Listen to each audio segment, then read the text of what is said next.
Kisah ini berlanjut setelah si Yoyan berhasil memurnikan pil obat tingkat 9, memenangkan kejuaraan dan berhasil merekrut menara pil ke dalam aliansi. Kemudian si Yoyan dan Yalao mempersiapkan berbagai hal di pavilion bintang jatuh untuk formalitas aliansi. Saat ini pintu ke alam bintang telah dibuka dan pertahanan menjadi sangat ketat dalam radius 500 km. Di alun-alun, Yalao, si Yoyan, Cailin, dan kelompok lainnya sudah berada di sana untuk menyambut para tamu yang akan datang. Setelah menunggu lama, faksi pertama yang datang adalah Sekte Bunga. Kelompok wanita cantik ini dipimpin oleh Peri King dan Peri Hua. Yalao secara alami menyapa kedua wanita cantik itu dengan cara yang sangat ramah. Kemudian angin panas bertiup ketika sekelompok orang dari lembah api yang terbakar datang. Hon Yun memimpin di depan mereka dengan mengeluarkan aura mengerikan. Yalao tersenyum ketika berkata, "Leluhur Hon Yun, iblis tua ini benar-benar masih hidup." Si Yoyan dapat merasakan kekuatan Hon Yun berada di tingkat Dao Seng bintang 1 menengah. Hon Yun memimpin Tang Zhen dan Tan Ho'er saat mereka perlahan turun sembari tertawa. "Patua Yao, tak disangka kamu masih hidup." Yalao tertawa juga. "Patua, kamu benar-benar telah mencapai kelas Dao Seng." Hon Yun mencibir bahwa dirinya menerobos Dao Seng hampir mati, tidak seperti si Yoyan di belakangnya. Si Yoyan hanya tersenyum saat mengungkapkan tangannya saat menyapa para tamu. Hon Yun melihat si Yoyan dan berkata bahwa dia sangat cocok untuk cucunya. Wajah Tang Ho'er memerah setelah dia mendengar leluhurnya. Tiba-tiba di pintu alam bintang ruang kosong robek. Tetua pertama, Suan Kongzi, dan yang lainnya melangkah keluar, mendarat di alun-alun. Hon Yun berseru, tidak menyangka bahwa iblis tua Lin akan datang. Tetua pertama bertanya, "Apakah hanya dirimu yang bisa datang ke sini?" Hon Yun hanya bisa terdiam di bawah pertanyaan ini. Melihat kehadiran Suan Yi, Peri King mendekati Yalao dan menggodanya sebagai pria tampan. Hal ini membuat Suan Yi terbakar oleh api kecemburuan sembari ngomel-ngomel. Yalao hanya bisa terdiam di bawah perdebatan kedua wanita cantik ini. Tetapi karena semua tamu telah datang, Yao Chen mengarahkan mereka semua ke aula besar untuk membahas tentang aliansi. Semua orang segera mengambil tempat duduk mereka di dalam aula besar di dalam pavilion utama. Mereka ngobrol sebentar sebelum secara bertahap mendekati topik utama. Yalao kemudian menegaskan bahwa menara pil menderita kerugian terbesar sejak banyak alkimis meninggal oleh tangan aula jiwa. Sekte Langit yang mendalam selama bertahun-tahun telah mencoba untuk mencoplak Sekte Bunga dengan aula jiwa berada di balik layar. Adapun Hon Yun membentuk permusuhan dengan aula jiwa hanya bisa bertahan karena takut akan kekuatan mereka. Sebelumnya, aliansi Sungai yang Mendalam mencoba menghancurkan pavilion bintang jatuh. Aula jiwa juga berada di balik layar. Oleh karena itu, aliansi ini karena kita semua memiliki musuh yang sama. Semua yang hadir mengangguk setuju mendengar apa yang disampaikan Yalao. Hon Yun bertanya apakah setelah bergabung dengan aliansi ini akan memiliki peraturan untuk mencampur urusan internal faksi lainnya. Yalao berkata tidak akan ada yang akan memiliki kewenangan untuk mencampuri urusan faksi lain. Si Yoyan menegaskan aliansi tidak dibuat dengan batasan keras. Tujuan mereka adalah menyerang dan bertahan bersama. Tidak ada dari kita yang bisa melawan aula jiwa dengan kekuatan individu kita. Oleh karena itu kita harus membentuk aliansi. Peri King bertanya siapa yang akan mengambil posisi ketua aliansi. Yalao merenung sebelum memberikan saran agar ketiga ketua faksi yang memilih yang cocok agar tidak ada konflik. Peri King menegaskan posisi pemimpin adalah seorang yang memiliki kekuatan yang besar dan reputasi dihormati semua orang. Hon-yoon memiliki karakter emosional dan berpeluang menjadi impulsif, jadi dia tidak cocok jadi ketua. Mendengar pernyataan ini, Hon-yoon langsung tersindir, tetapi dia tidak keberatan karena membenci urusan manajemen, apalagi dia juga menyadari akan sifatnya. Periking menyarankan agar Pak Tua Lin, tetua utama Menara Pil, dan Yellow yang paling cocok memegang posisi ketua. Keduanya memiliki kekuatan kuat dan reputasi yang besar untuk mengumpulkan banyak orang. Pak Tua Lin berkata sudah tua dan yang paling cocok untuk mengambil posisi adalah Yellow. Yellow berkata karena telah menerima kepercayaan ini, dia akan mengambil posisi ketua sementara sampai menyarankan jika seseorang cocok untuk mengemban posisi ketua. Tetapi Yellow meminta saran agar aliansi ini diberikan nama yang cocok. Hon-yoon dengan ragu-ragu mencoba menyarankan nama Aula Kebenaran Tertinggi. Tetapi Pak Tua Lin berkata Aula Jiwa menggunakan jiwa sebagai aula. Jadi mereka harus menggunakan surga sebagai rumah besar. Kata ini juga memiliki makna yang sangat megah dan mendominasi. Jadi aliansi ini akan disebut Istana Surgawi. Mendengar nama ini, baik Sioyan dan yang lainnya akhirnya setuju. Setelah itu semua orang mengangkat gelas mereka untuk bersulang, merayakan terbentuknya aliansi terbesar di dataran tengah. Namun tiba-tiba di tengah aula retakan ruang pecah muncul diikuti suara acuh tak acuh keluar. Rumah langit surgawi ini mungkin terdengar sedikit mendominasi, tapi kepala aula ini ingin tahu apakah kalian semua akan memiliki hidup untuk menikmatinya.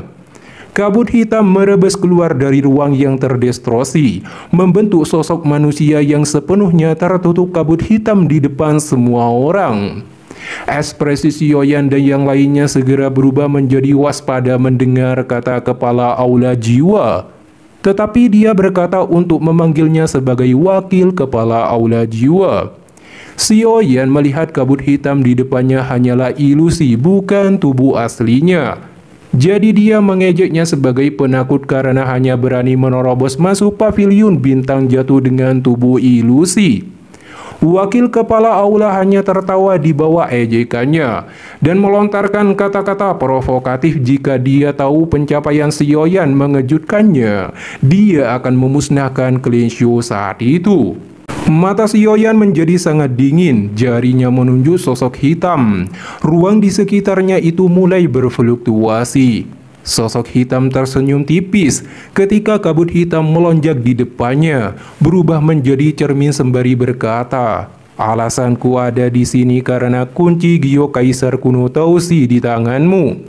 Cermin itu memperlihatkan penjara besar dan gelap. Rantai hitam seperti laba-laba menjerat tubuh Xiozan dalam kondisi sangat lemah. Melihat keadaan ayahnya, Sioyan langsung berdiri dengan wajah ganas diikuti aura menakutkan meletus dari tubuhnya. Meja dan kursi di sampingnya langsung berubah menjadi debu. Keinginan membunuh yang mengerikan menyebabkan seluruh aula menjadi dingin. Sioyan dengan erat mengepalkan tangannya sampai darah mengalir dari kepalanya. "Serahkan kunci Gyo Kaisar kuno Tausi padaku.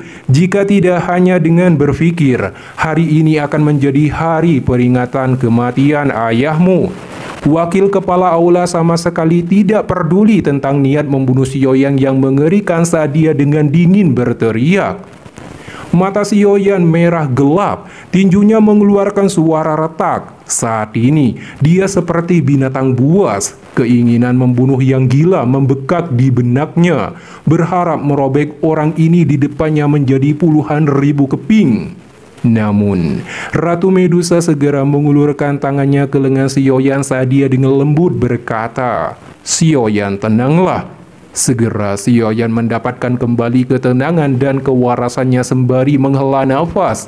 Dia kemudian berkata, "Aku khawatir jika aku menyerahkan kunci Gyo Kaisar kuno Tausi kepadamu, ayahku hanya akan mati lebih cepat. Oleh karena itu, trik ini tidak berguna." Jadi, Sioyan meminta agar ayahnya dibawa ke hadapannya jika menginginkan kunci giok Kaisar kuno Tausi. Apalagi, giok ini bisa merasakan ayahnya hidup atau mati. Jika kehilangan kontak, Sioyan akan menyerahkannya pada klan Gu. Dengan kata lain, giok ini adalah jimat dan jaminan bagi nyawa ayahnya. Wakil kepala aula jiwa hanya tertawa mendengar penolakan dan sikap kejamnya. Seperti yang diharapkan dari perkataan Tianzun pertama, bahwa trik ini memang tak berguna. Sioyan tanpa ekspresi berkata, "Jika kamu tidak berani mengungkapkan tubuh asli, kamu hanyalah pengecut." Mendengar pernyataan ini, wakil kepala aula menjadi marah, memperingatkan Sioyan agar tidak bersikap arogan. Dia juga menegaskan aliansi rumah surgawi tidak akan mampu melawan kekuatan aula jiwa, sehingga Sioyan pasti putus asa. Adapun Menara Pil, aula jiwa akan bertindak kejam. Dia juga memperingatkan agar sekte bunga dan lembah api yang terbakar untuk tidak terlibat, jika tidak akan dimusnahkan. Peri King dan leluhur Han Yun menyipitkan mata dengan dingin dan tidak mengucapkan sepatah kata apapun. Pak Tua Lin tertawa dingin. "Apakah kamu bisa menelan menara pilku? Itu akan tergantung pada seberapa keras gigimu." Sioyan menatap sosok kabut hitam di depannya. Dia mengepalkan tangannya. "Beritahu semua orang setelah kamu kembali. Aku akan membunuh setiap orang dari aula jiwa dan klan Hun di masa depan." Sosok hitam segera hancur saat kekuatan ruang menghancurkan ruang di sekitarnya. Sebelum menghilang, wakil kepala aula menyebut Sioyan sebagai bocah nakal yang tidak tahu batasannya. Bahkan Xiao Xuan dikalahkan oleh klan Hun. Jika Sioyan berani datang ke alam Hun, dia akan secara pribadi membunuhnya. Tawa bergema di dalam aula besar setelah sosok manusia di kabut hitam menghilang. Ialah berkata, aliansi telah ditemukan oleh aula jiwa sejak lama, dan mereka berencana untuk menghalangi aliansi terjadi dengan tindakan ancaman. Sioyan berkata aliansi ini pasti menyebabkan mereka sedikit takut. Tapi dia bertanya siapakah sosok wakil kepala aula jiwa ini. Hon Yun berkata banyak ahli di dalam klan Hun. Kekuatannya sebanding dengan Dao Sheng bintang 3. Dia bersembunyi karena tidak yakin dapat mengalahkan Sioyan dan semua orang di sini. Sioyan kemudian berkata masalah aliansi sudah diselesaikan. Aula jiwa adalah musuh kuat aliansi rumah surgawi. Setelah aliansi ini dipublikasikan, mereka tidak akan tenang. Pada saat itu, kita harus bergandengan tangan dan melawan musuh. Ketiga faksi juga harus bertindak sekarang membangun lubang cacing untuk memperkuat pihak manapun secepat mungkin. Semua orang mengangguk setelah mendengar instruksi ini dan kembali ke faksi mereka masing-masing untuk membangun lubang cacing. Setelah pavilion bintang jatuh, Menara Pil, sekte bunga dan lembah api yang terbakar mengumumkan pembentukan aliansi rumah surgawi. Seluruh dataran tengah diledakkan oleh ledakan berita yang sangat besar ini. Semua orang bisa membayangkan seberapa besar kekuatan aliansi yang dibentuk oleh 4 faksi ini. 1 bulan kemudian, Sioyan, Ratu Medusa, Dokter Peri Kecil dan yang lainnya memiliki kesempatan duduk bersama di halaman pavilion bintang jatuh. Mereka sedang berbicara selama periode waktu ini belum ada reaksi dari aula jiwa. Ialah menebak bahwa mereka menunggu api lotus pemurnian iblis muncul dalam 9 bulan. Sioyan terkejut aula jiwa dapat mengetahui tentang api surgawi ini. Ialah berkata klan Hun melebihi apa yang dipikirkannya. Api lotus pemurnian iblis tidak hanya sekali muncul, dan aula jiwa pasti memiliki catatan lengkapnya. Selama periode waktu ini, Sioyan harus melakukan persiapan. Aula jiwa pasti akan mengirim seorang individu terkuat mereka untuk merebut api surgawi ini. Mendengar ini, Sioyan berkata akan melakukan yang terbaik untuk menerobos Douseng bintang 1 menengah selama waktu 3 bulan. Yellow berkata yang dibicarakannya bukanlah Sioyan, tetapi bagaimana Ratu Medusa yang jika diberikan cukup energi, dia akan menerobos Banseng. Kekuatan tubuh fisik ular piton menelan langit 7 warna dapat bertempur dengan seorang Douseng asli. Jika berhasil, Ratu Medusa akan sangat membantu Sioyan. Adapun Sun Er, dia sedang dalam pelatihan tertutup untuk menerobos ke kelas Douseng. Sioyan menghela nafas. Meskipun ular piton menelan langit 7 warna dapat menerobos selama memiliki energi, tapi energi yang dibutuhkan sangat menakutkan dan tidak tahu mau cari kemana. Yellow mengatakan mata air 9 tenang bisa membantu Cailin mengendalikan tubuh fisiknya. Selain dia memiliki batu esensi 9 warna yang sangat langka, jika dia sangat beruntung dia mungkin bisa berevolusi menjadi ekstensi yang sebanding dengan Raja Ular Surgawi kuno menelan langit 9 warna. Tempat ini ada di wilayah suku Piton 9 tanah dalam yang tenang. Jadi Yellow menyarankan Sioyan juga pergi ke mata air 9 tenang. Ini adalah tempat yang harus Sioyan kunjungi sebelum menaklukkan api lotus pemurnian iblis. Sioyan terkejut mendengar ini dan bertanya apakah dengan kekuatan Dousengnya belum mampu menaklukkan api surgawi ini. Dengan ekspresi serius, Yellow telah membaca teks kuno. Api iblis ini muncul 1000 tahun sekali dan menarik banyak ahli. Tetapi tidak ada satupun yang bisa menaklukkannya karena kekuatan penghancurnya begitu mengerikan. Oleh karena itu, Yellow memberikan sebuah gulungan yang berisi formula pil obat tingkat 9, musim semi kuning 9 yin. Ketika Sioyan mencoba menaklukkannya, dia harus memasukkan pil obat ini ke tubuh api iblis. Kekuatan yin yang ekstrim akan melemahkan api iblis, meningkatkan kemungkinan berhasil menaklukkannya. Tetapi untuk memurnikan pil obat ini, Sioyan memerlukan bahan utama, yaitu kristal darah musim semi yang terletak di dasar mata air 9 tenang. Setelah itu, Sioyan dapat mencari tempat untuk memurnikan pil obat musim semi kuning 9 yin. Dengan 4 api surgawi yang dimilikinya, Sioyan dapat melindunginya dan pasti bisa mengambil kristal itu di dasar danau. Tetapi Sioyan agak ragu karena mata air 9 tenang adalah tempat wilayah suci Piton 9 tanah dalam yang tenang. Jadi mereka tidak mungkin mengizinkan Sioyan masuk. Tetapi Yellow berkata dengan kekuatan Sioyan sekarang, suku Piton 9 tanah dalam yang tenang sedikit yang akan menjadi tandingannya. Jika iblis tua itu muncul, Sioyan tinggal hancurkan giok ruang. Hon Yun dan yang lainnya akan datang.